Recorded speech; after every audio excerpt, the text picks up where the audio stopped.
అతిరేక వీరుడికి అతిలోక సుందరికి fix అయ్యింది match fix అయ్యింది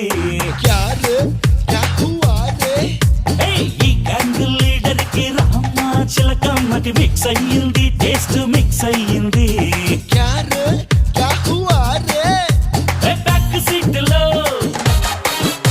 ఆ కిసింగ్ కారులో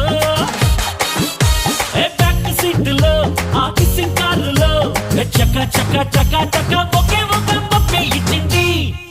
అన్నా పప్పి అంటే కుక్క పిల్లనా? ఒరేయ్ పప్పి అంటే హిందీలో ముద్దురా ముద్దు. ఒరే అన్నకు ముద్దు పెట్టేసినదంటరా.